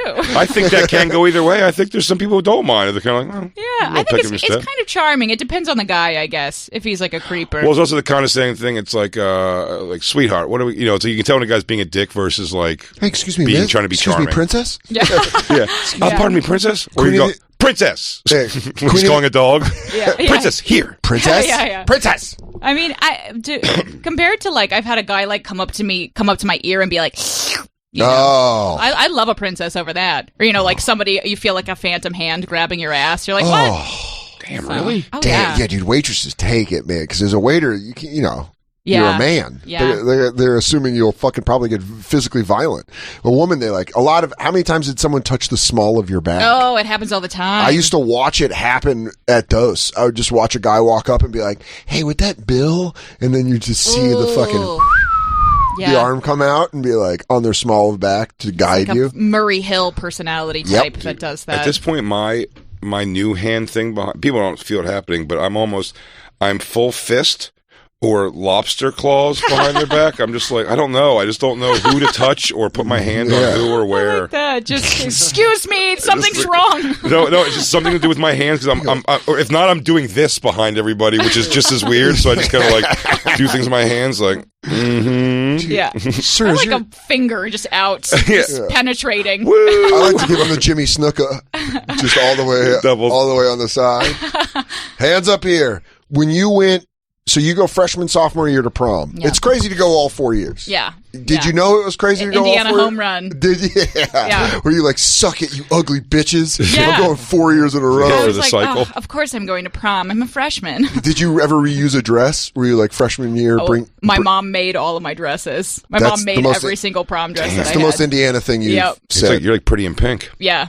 She really did? She did. And was it like hype up to the prom for like a month? She's like in the living room sewing, watching 60 Do you know who else did Minutes? that? Carrie's mom. So. Yeah, we have a lot of similarities. Yeah. A lot of lamb's blood, a lot of screaming. When you killed your mother with mind scissors. Do you still have your dresses? I do. I remember I tried them on like a couple of years ago and I was just like, with a bottle of wine? Yeah. After a breakup? Watching Bridesmaids. Mascara coming out of the face. Yeah. I still got it. I still fucking got it. No, I couldn't fit in them though. I was like, sad. Oh man, that's got to be a thing where you're like, "Fuck you, life." Oh, you couldn't fit in your prom. What are you, a tadpole in high school? You're tiny. I was small. I was a little small. Look at girl. Black Lou, dude. It's Black Lou prom. Look at Zoot Suit Riot. Whoa! Damn. Heidi. Oh, we already said this. Cab Calloway. By the way, put these next to each other. Absolutely. Black Lou, when he was younger, dressed and looked like the guy who they think killed Tupac or Biggie. Did you shoot Biggie in fucking Los Angeles? Like the cop? He was like the cop. He was like the cop who... The sketch of the guy that shot Biggie in L.A. Damn, I didn't know Black Luke killed Biggie or Tupac. I can't remember which one. It was Biggie. He was involved in both? It might have been. So junior year, did you go with the same guy or was it 4 different dudes? It was 4 different dudes, but by the time I started junior year, I was smoking pot. So I went with a group of friends. I was cool. So we were all stoned out of our minds and just laying down. I put my head out the window because I thought I smelled like pot, and I just showed up with my hair was like a mess, just falling all over myself. Your date had to be a senior, though, right? It was always a senior. No, my date was, I think, not for junior. Yeah, I think we had upperclassmen. Yeah. If you were a junior or senior, you got to go to prom. Yeah, that's what we did. You put a prom twice? 2 separate proms, right? There's a junior prom and a senior Everyone prom. was mixed. It was everyone together, but you had to be an not upperclassman. ours. There was a junior prom and there was a regular. Oh, no, yeah, ours was mixed, I think. Ours was juniors and seniors. It was upperclassmen. Yeah. It's Midwest shit. The Indiana Roof Ballroom. Oh, so classy. Oh, wow. Oh. Did it turn? What were your themes? I don't remember having themes for the prom. No. I remember that. I don't remember ours, but I remember there was one. I just don't remember what. I don't think it's always like Under the Sea. Yes, that's always. I was probably too cool for that. I was probably like, sorry, I'm on drugs. Yeah, I'm doing hardcore. I'm doing class 1 narcotics. I'm on pot or whatever. Yes. You went friends. So you went with a junior. Was your date? No, actually, it was my friend who was a senior, and I think we just went as friends that year. Like that's got to be established. You're like, we're going as friends. He tried to dance with me, and I was like, no. And then he died. He died like a few years later. So I always regretted it. I'm like, I should have blown him. Is that why when you wake because of that? It was because you didn't dance with him. That was the exercise he needed. that would have been the time that stopped him from his untimely death. And he was like, you want to dance? He was like, no. He goes, maybe I'll try heroin right now. Maybe I'll go see if I can lay down in the middle of the street and cars can drive over me. He goes, you know what? I'm happy she said that. I'm going to start taking to risky base jumping. I'm going to get into chicken. With trucks that what are did he die from? Like sick medical? Motorcycle accident. Motorcycle really? accident. Yeah, he did. I know, it's very metal. It's very Indiana. What a fucking 1950s. It's I know like a Tom Petty song. I know 3 people that have died of motorcycle accidents, all from Jesus Indianapolis. Christ. I don't know 3 people in history, not even in my life, that have died of motorcycle accidents. Also, what are you hanging out with the Mayans? What are you hanging out just bikers? Yeah, kind of cool. Anyway, growing up the daughter of a warlock. She goes, yeah. So shit comes downhill. Hell's Angels show up, and let's just say their indie chapter, not a nice group. And not careful. Not careful. The Sons of Hannigan. So now the ghost shows up every night in his prom in his tuxedo. Yeah, dance with me. Now Vecchione has to deal with it. Vecchione has to drag race a 1950s guy. Vecchione's the ghost keeps coming back. Thank God I keep my cardio up to wrestle with these ghosts. But he's so sweet though. He'd be like, "Go for it." Yeah, he's like, dance with him. The guy's I know. coming back. I told Mike I had a guy who was texting me during the pandemic. Some guy I went on dates with, and I told Mike the whole story. Mike's like, give him a break. I'm like, what do you want me to do? He's so like understanding. He's like, he seems like a nice guy. He's asking for non-tasteful nudes, and Mike's like, we're all locked inside. Help him a guy out, would you? Come on. Do you want me to send you back the ones you sent me? Yeah. Playboy level, nothing crazy. Nothing nuts. No splitting lip. Nothing just fucking... like, tasteful dead-ons. Dude, my favorite, I was trying to tell someone this story of before the pandemic, when Katie and I started dating, and Katie came over to my house to watch TV, and we were on Netflix just like going around. Oh my God, is this a cheerleading thing? Yeah. Oh my God, this is so funny. You have to tell this story. Katie Hannigan got the worst impression of Katie Nolan. I really did. I was like, oh my God, this girl is nuts. She's like, this girl's cancelable. So it's like Netflix, and we're watching the show Cheer, which is like Last Chance U, but for cheerleading. Mm-hmm. And the town it takes place in, they literally have a fruitcake factory, a factory that makes fruitcakes. It's the only job in the town. It's like one of the big industry things in this town, right? That's important backstory. So it's about cheerleading, and obviously there's male cheerleaders. So we're at home, Vecchione, Katie Nolan and I, and we're all watching this thing. Katie's doing spots. Katie Hannigan shows up late after doing spots, and we're like mid-episode 2. And we're like, oh, jump in. It's a show about, we're like making fun of it. We're having fun watching it. And so we're watching it, and like a couple of the male cheerleaders show up, and they're like, and then Katie Nolan just goes, all right, whatever. Maybe they get jobs down at the fruitcake factory. And yeah, Katie's like, I thought it was homophobic. She's like, what kind of old school homophobe is Katie? She's like, what are these guys working down at the fruitcake factory? And then I'm watching like trepidation between the two Katies. And I'm like, wait, did you know that there was a fruitcake factory? I know. Meanwhile, I was like, I witnessed a hate crime. Yeah. From but Dan's the joke's new lady definitely friend. still. Yeah. that it was gay. The double entendre there. But that was the double. It was the double. But she was saying she's out of just nowhere. She thought she was being like, "What is this? The queer fucking factory?" Yeah, that is weird out of the so gates. it's funny watching Katie be like, "What the fuck's up with this chick?" It's like somebody dropping an N-bomb joke really quick and meeting them, and you go, like, "It was funny, but we have to know each other." It's like, I have to realize, I have to make sure you're not doing this right, like, with elbows in my ribs. She goes, but seriously though, right? I'm like, no, not that. Just watching Katie be like, I guess they could go to the fruitcake factory if that's a thing. And then I'm like, and then I paused it. I was like, oh, you don't realize what had happened when we explained it to her. She's like, because they never brought it up again. It was just in episode 1, and then they keep going and being like, do you think the guys? You think when the people are driving on their jobs in the morning to the job at the fruitcake factory, that they drive by the cheerleading practice and they go, they say our place is the fruitcake factory. It looks like they opened up a satellite fruitcake. He goes, oh, I didn't realize there was competition in town for fruitcakes.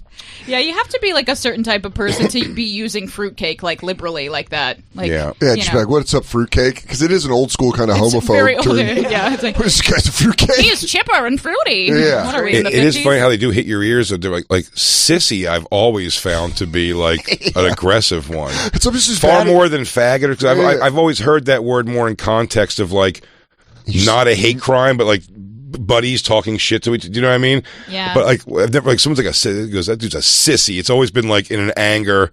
Yeah. Like, yo, is this dude a sissy coming at me? You're like, yeah. Oh, but women are strong. Women's Month. she looks to Christine. Christine. Solidarity. Solidarity's the ladies. Christine's them day. Yeah. Sorry, Christine, you didn't hit an Indiana home run. Maybe you get 4 proms in and you could celebrate Women's History Month. Any prom. Did you hook up after any of the proms? After my senior one, I did, but my boyfriend and we had been together for like a year and a half at that point. Oh, so it's old hat. Yeah, I was a slut by then, for real. I think my prom was like my second or third time having sex with that girl. Jay took a 22-year-old. Oh, yeah. Wow. You got molested. You got a school-sanctioned molestation. And I'd like to say I was a pretty young 17. Yeah, I was a fresh 17. I didn't know what was going on. She was putting her she put tapioca pudding on my dong, and I was like, this is weird. So she would, just to get it, there's like the pudding, right? And then you flip it upside down. Yeah, she Abe Lincoln had my dick with it. And then she popped it on. You had to be very hard to pop through that top. No. She didn't make me bust through it. No, she took the aluminum foil off there. She's not a monster. I thought she wanted me to puncture like a Capri Sun with my dick. Oh. Yeah. It's like, how fucking rock hard? Yeah, it's 17 That's hard. crazy food to get involved in sex. It's like a grandmother dessert. I said those little very clear, not seeable balls of tapioca. That's what they're called.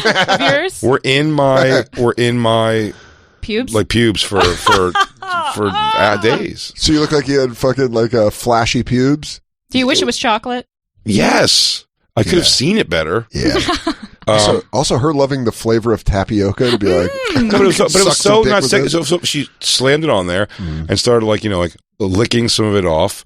Which was, I remember making my wiener do like bouncy things, which now is like sort of flicking tapioca like around. Making it worse. Yeah. It's making it Where worse. did this and happen? then very quickly she goes, oh, it's like my body was too warm and it's summertime, whatever.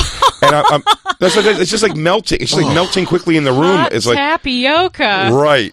So it's running in through my dick hair and my ball, and she was like, even like, oh, it's like melting. We really can't do anything with this. Like, you have to take a shower, and I had to go get in the shower and like rinse it out. Oh, I was picturing you did that in the cafeteria. Yeah, on the bench during the prom. Do me right here. We snuck off. It's pizza day. Everyone's distracted. And again, I was just out of the mix of cool kids enough I couldn't tell you if anybody fucked that prom. I don't know. I would have said that nobody was, when I started fucking at 17, I guess it was, I was like, I was rolled into school with like, guys, if you have any questions, I'll be here all day. I did it. And they were like, I think a lot of them were kind of like, yeah, we don't fuck these chicks. Like, I fucked so-and-so and so-and-so. I'm like, that's happening here? I had no idea that was happening here. I thought all these people were good boys and girls. Wait. I thought you guys were lip kissing. Did you guys get tapioca on your balls? Yeah. How did you wash your tapioca out? I was a good boy. Yeah. So you're like, wait, but everyone else was supposed to be good boys and girls. I was so upset and by the way, that was the funny thing. When we made our move, our neighborhood was broken up by It was up the hill and down the hill. Mike actually knows this, Becky. He used to go to the Italian-American club that was on the divide. He used to like to go and play a little pinochle with his old Italian buddies. Does that make you fall? Sweet. Yeah, it He makes you knows fall in that. love more with them, doesn't It's the best. So he would, so I lived in this down, and one time, like all the down the hill kids were like not even necessarily tough, but they were just like the kids that ran around the street. Seemed like their parents didn't give as much of a shit. Yeah. The latchkey didn't have any kids. responsibility, but I was a latchkey kid, but I had responsibility a lot too. But I was like, we wanted to be this. We gathered up a bunch of kids from up the hill, and we're like, let's just go hang out down the hill, just walk around and do what they do, except none of us smoke or anything, and drink. Was go walk around, and then we walked around, and they saw. There's no shit talking going on. They just saw us and started like shit talking while we were there, and it's that point that I realized. I go, this is a bunch of other good boys I've gathered here. We're just all good boys.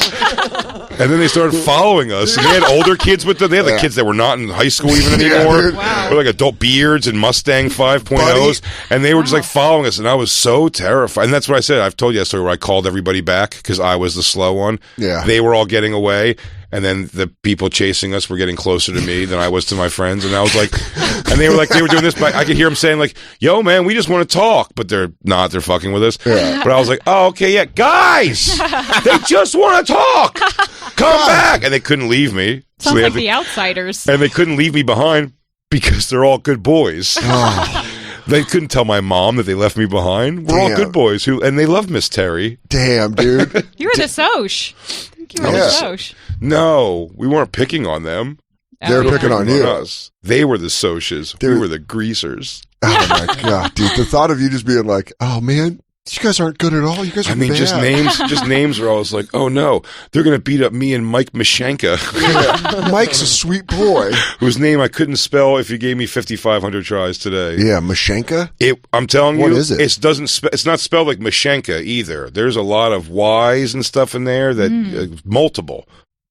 Like Christine Yanya Hutchinson. Like Christine Yanya. Dude, yeah. That Indiana, I mean, you were dating motorcycle boys. You were dating the bad boys. Oh, yeah. Well, especially after I started smoking pot and I went over to the bad side of town. Was that where you started hanging out with the bad kids? Yeah. But, you know, I remember I would go to, like, these parties. I was like, oh, my God, I'm, like, really cool. I was just, like, in someone's trailer with, like, 9 people. Just, That's like, so passing a blunt around. So are you going to wear a helmet like a pussy? Yeah. She's like, I like danger. I love it. I'm 16-year-old Katie Hannigan. Yeah. I live for danger. I'm cool. Did your parents have a problem with, like, you know? My parents were busy. My parents were fucking trying to hold it together. Really? So they're just like, here's your dress. We made this. Get out of here. My mom was making the dress at nights, and then, you know, she did make the dresses. It was great, but she also, my mom was like working nights at the emergency room, so my parents were not around a lot. Do you have siblings? I have one brother. Younger than you? Younger, yeah. And were you babysitter? Yeah. It's something I mean you had a very similar, my parents, both, my mom and step-up, my mom finished up college when she was 30, or, you know, when she went back, and my stepfather started a little bit after my brother was born. Mm-hmm. And because they were both just like working regular jobs, and they were like, I guess we got to do something. And they became respiratory therapists working in like emergency rooms, and they just did like 12-hour shifts. So I just had a lot of responsibility. So I was a good boy because it was just like. You had a lot of responsibility. And my friends were the kids who were like willing to be like, well, I don't go hang out and drink and smoke. I'll come play video games and hang out with you and your baby brother. Oh my God. I was a bad girl. I was doing that, but I was also being bad. You're like, I'm babysitting, but then I go Harley riding and pot smoking. Bye. Yeah, that's what we were doing. We were definitely trying to get our dick sucked and do all this stuff. But like, you're all teenagers. Yeah, the bad kids, it was like 8th grade. All of a sudden, my friends were like, yeah, we smoke weed and we finger girls. And I was like, whoa. Whoa. Yeah. 7th and 8th grade, I was like, we're 12. Yeah. That's You're a lot. Get nicotine inside of them. Yeah, I mean, I was smoking. Yeah. What are your yellow fingers going to do? That's the good boy take. Were you guys having on the good boy take? Don't put fingers inside of them before you wash your hands. Yeah. Before girls, it was all about cigarettes. There was like the summer of in between 7th and 8th grade. It was like more important, like getting cigarettes than it was. Cigarettes were cool in the 90s. I remember I had little candy ones, and I would pretend to smoke them in my room. Like, Did they have the gum ones that would blow the powdered smoke? Oh, yeah. Those were awesome. Those ruled. Yeah, and then I just started liking real cigarettes, and I was like, "These are cool." I've gone full circle. I'm back to liking cigarettes more than girls again. I'm right back to that. I just go candy ones. I go outside and smoke, and I go, You don't ever complain about anything. You're always here. You don't tell me I'm acting weird. Yeah. You don't ask me what's wrong. You sit and watch every Sixers game with me. Sweet cigarette. Sweet, beautiful cigarette. Yeah, man. The fact that you have all homemade dresses is awesome. That's like a fun throwback thing. They're pretty cool. I think actually one year, my senior year, I think I did actually buy mine. I bought it from a thrift store. How did you break your mom's heart? I think she just didn't have time that year. She's like, I can't hem. But my mom made a lot of my clothes growing up. My mom would make me wear like these weird Little House on the Prairie like bonnets and stuff that she would make because she likes fashion. That's her hobby. Yeah. She likes fashion of the 1700s. Yeah. She goes, I stick with the Mayflower era. Yeah. Those are my prom dresses. She goes, I like settling the West. Nothing later than that. Nothing. I don't want to do anything later than that. Should we take a break? Yeah, we got to take a break. We're going to come back for a little more time. Yeah, we'll have a few minutes. We have a few minutes to hang out. Katie Hannigan's album is out now, right? It's out now? Yes, it's out. Go stream it. Go download it. A Feeling of Emptiness. She's hilarious. You can also check out her podcast with Sarah Talamash, Lady Journey, available wherever you listen to podcasts. It's a good lineup. Yeah, I love Sarah and Katie. Both hilarious. So go check out their podcast, Lady Journey. And we'll be right back on the Bonfire.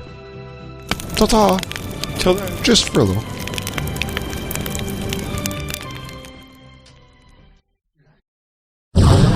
And now, back to the Bonfire with Big J. Okerson and Dan Soder.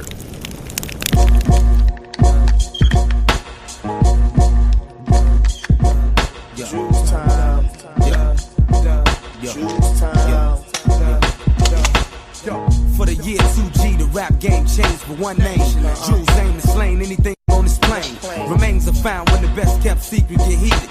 You went platinum with a ghostwriter, so in the game you won, you cheated. My slang bang and you need it. Man enough to pull a gun, be man enough to squeeze it. Down if you don't believe it. Anything to do with millions, I'ma be with it. Hats off to the hardcore niggas, fuck the rest. For my guess, y'all useless, just talking music. Never mistake me for a fake MC, you got the wrong identity.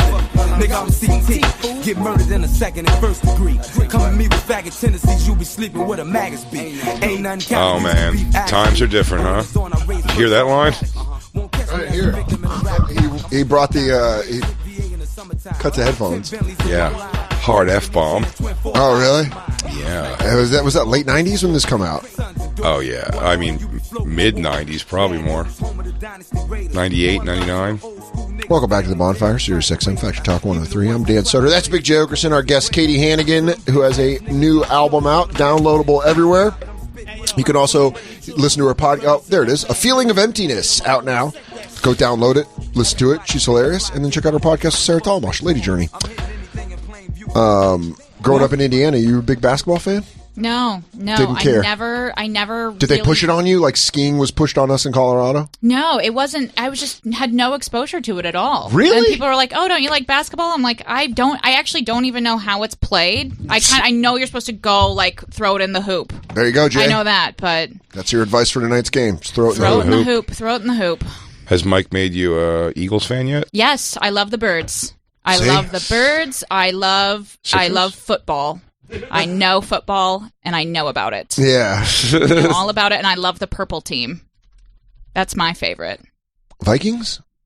Sure. The Ravens? Purple. I said purple. I like all purple teams. I like purple. And the Birds. Go Birds. Oh, really? I'll get to those. Go Birds. That's really all you Birds. I know I thought Mike liked animals at first. It's like, so sensitive. Oh my God, he's into birds. That's so cute. Oh, how about butterflies? Yeah. Yeah, you should at least be familiar with the thing that's going to ruin a lot of your Sundays. Yeah. Sometimes your Mondays. I watched the whole Super Bowl this year. I was in it, and I paid attention the entire time, and I enjoyed it. Yeah. I had a good time. Was it a good Super Bowl? I'm trying to remember what the Super Bowl was. It was the pretty Rams good. And the Bengals. Rams, Bengals, right. Bungles, Rams. Should have been Bengals, 49ers. Christine liked the halftime show, but mostly during sports, I just confuse her with keys. I just jingle keys. She's like, what's this? What's going on over here? And then she jingles keys for the dog. It's a vicious cycle. I like going to the games a lot. Going to Sixers games? Going to basketball games. I love going to the games and going to football games. Like I love the energy of like the live event. Sure. I think it's great. I do like that. I like to get drunk, and then it's just exciting. You don't know what's happening. Oh, but then, I like to get Mike into a fight. I like to really ruin his time. Yeah, turn into a scream. nice scrap. Yeah. I like just fucking scratch a lady's eyeballs out.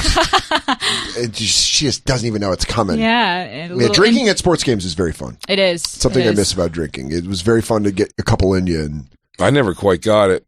you have to pee a lot. That's the only part that sucks. I always want to drink at a baseball game. That's the best. You're outside. That makes That's the one to drink. Get a hot dog. That's the sports warm drink. out. It's warm. Summer, you get a cold beer. Yes. Yeah, that would make sense to me, but I don't go to baseball games at all. But I've never fully got getting like drunk. When we went to the Eagles home opener this year, yeah, like Tom hooked us up. We got hooked up from Tom from Gas Digital, and Tom, like whole family goes. And like by the middle of the game, like we were supposed to meet up at halftime, smoke a cigarette, and kind of catch up on the thing. We didn't. It was like, oh, meet you after the game, and then he even said by third quarter, he's like, I don't know where we were standing or sitting anymore, like. He was just lost. He's like, yeah, I don't know. He left. I got home somehow. And you're like, what? Like, wow. How does all that happen? I've only been blackout. I don't know, man. I've been drunk. Game? I've been drunk at a lot of stuff. The most blackout I've ever been was a baseball game. Wow. Because Coors Field has a lot of bars around it, and it was right. Isn't after, the bar in like the center field thing? Is that like that's in Boston? It's Bleacher Bar. There's nothing like that at Mile High. I mean, in Denver. Yeah, Coors Field. I don't know. I think there's like the Coors something's like right in the. They have a lot of bars around there. They have a lot of bars. I think in the outside, one of the home run areas, it's just like a fucking bar. It's like a bunch of people sitting like at tables, like with, like high tops. Oh yeah, there's a lot of major league stadiums are like that where they have beer, like bars in the outfield or like beer places and stuff. Yeah. But it was right after Montreal in 2011, and I went from Montreal to Denver for a friend's wedding, and it was like one of the get-togethers was going to a Rockies-Cubs game, and I got blackout at a bar. Wow. Didn't even watch a pitch of baseball. Went to Coors Field and just drank somewhere don't remember it at all. No. Woke up and they were like, yeah, we went to a full baseball game. I was like, Jesus. Wow, usually you black out at the wedding. I did that. Early. I took a 40 milligram Adderall at the wedding, and so I was brought back doing to everyone's life. taxes. He was doing wall flips like Gene Kelly. I rose like a phoenix. I've been drinking for 2 weeks, and I was like, oh, I feel it in my head to my toes. Anything goes. I'm singing in the rain. And then I had that speech that you made at the wedding. I was like, dude, I'll fight everybody. I think everybody here is too big pussy, and no one will fight me. I had a breakdown the next day. Oh God, that's tough. I was hungover, and the Adderall wore off, and I was at my mom's house, and she lives on a busy street, and I had to go get cigarettes on a hot day. I can remember how my mouth. You just tasted. reminded me to think of Lewis's speech. Was it Viter's wedding? The biggest bomb I've ever seen. It was so funny, though. Do you know about this at all? No. Gary Veter had Lewis as his best man for his wedding, and everyone was like, that's an odd pick. Didn't know you guys were that close. But everyone's there. We all show up for this wedding, and dude, the speech he followed from Gary's wife's cousin. Family. It was like her cousin, like the best friends. And it was like, I'm watching you grow up to be such a beautiful one. Murdered. And then Lewis goes up there and he's like, yeah, wait. You got to set up the situation here. Lewis has only done public speaking in his life doing to stand-up comedy. Mm-hmm. He's now not performing. He's giving the speech in front of an audience that is what, like 10% or less comedians? I would say 10% is perfectly it. Like a majority of it is her family, and then it's Veter's family who just like his friends from college that we had never met. Mm-hmm. So they showed up, and we had to like smell each other's butts because all the groomsmen were like comics, and we're like, who are these guys? He's like, these are my best friends from when I was growing up. Wow, and they were like jealous that you guys got to probably. But all I know is Lewis went up and made the whole speech a state of the industry. Yeah, to everyone. Exactly. The very way he goes, marriage is a lot like stand-up comedy. That was all the analogies. You go out every night and you work at it, and then eventually you become better. You know, comics are like family. Comics we're the only family we got. It's like, and then the difficult times come, and you feel like God's giving you the red light. You know what I mean? And you got to wrap it up. No. But dude, I watched because I was sitting at a table where Lewis was. We were to the side of Lewis, so I got a view of who was watching him. I could see the people's faces, and you saw the people start with the smile of like Gary's friend. Okay. And you saw their family be like, oh, to like, pardon me. Is this gonna look at the titties on this pig. Is this mic already on? Hey, so they're like, their faces changed. They're like, is this gonna be all about comedy? It was only about comedy, dude. And it went on too long. Sometimes in life, you're gonna want to do something else, and your wife's gonna want to do something else. Like when Brian Scott McFadden bumps you on stage at Stand Up New York. You go, hey, Wayne. You go, Wayne. Yeah. That's pretty bullshit. That's all these tickets were posted on. But you know, my time was 9:15, and now it's 9:30, and I'm not on yet, and I have another spot. Well, now are you gonna drop checks? Are you gonna drop checks? So I'll be on my spot. Anywho, such is life. Love, jokes.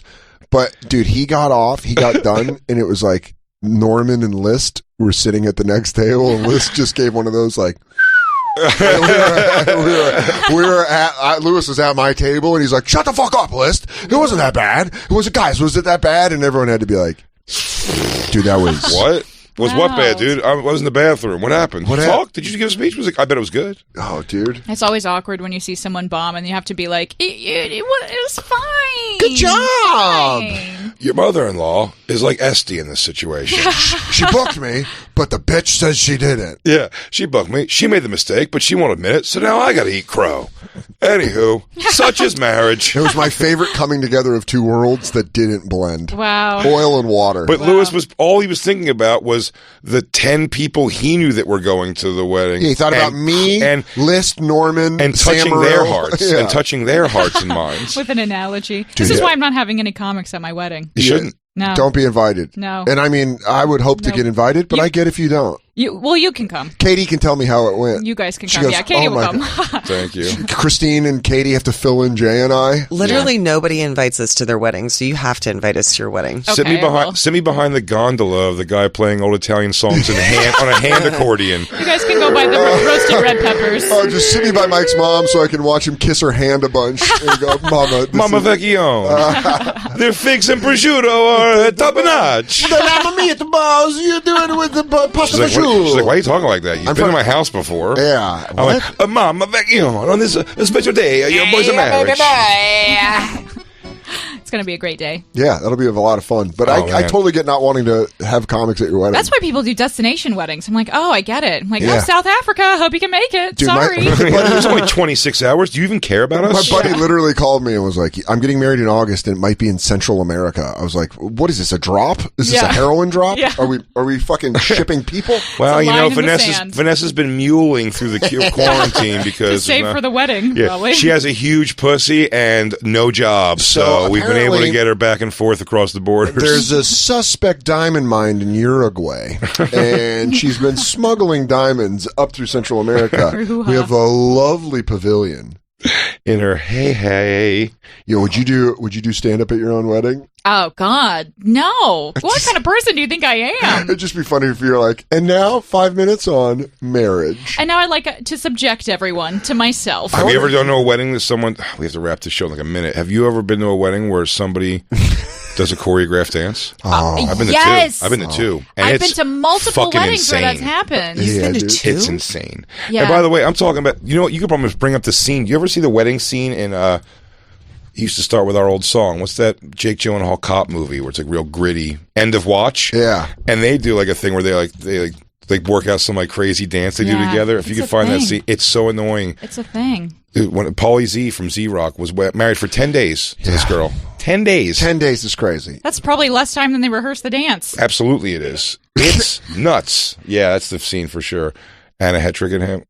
We have another minute, Lou? Yes. Full minute. But while we're getting the video, make sure you go get Feeling of Emptiness, Katie Hannigan's new album. It's out now. Go listen. Download. Stream. Go listen to it. Download it and stream it. Thank you. Yes. You're welcome. You know? Oh. Of course. Go see Dan this weekend in San Man, you have San to be Francisco. like, go see Jay in Ontario, California. You really have to be like... Oh, dude, this is giving me uncomfortable feelings because I've been to this kind of a thing before. No, it's not this. You'll see. Record scratches. Oh, we've actually been working on a little something. Yes, I saw at my friend's wedding. It was very similar. Oh, they no. did Exactly. It's costume like change to a song like "Push It" on top of things. No, I hate this. I know there's people that have done this that are listening that are like, "Fuck, we did that." Yeah, Black it's like Lou? you're trying to convince your friends That's that it's going to work. almost Black Lou. Almost. You said no eventually. You put your foot down. Yeah, my white friends wanted to do an NSYNC dance, and I told them to fuck off. Oh, bless you. Wait, Jay, whose weddings We did have 5, that? 4, 3, 2, 1. Believe in Jesus. Whose weddings? Who's your basketball? Pauly Z.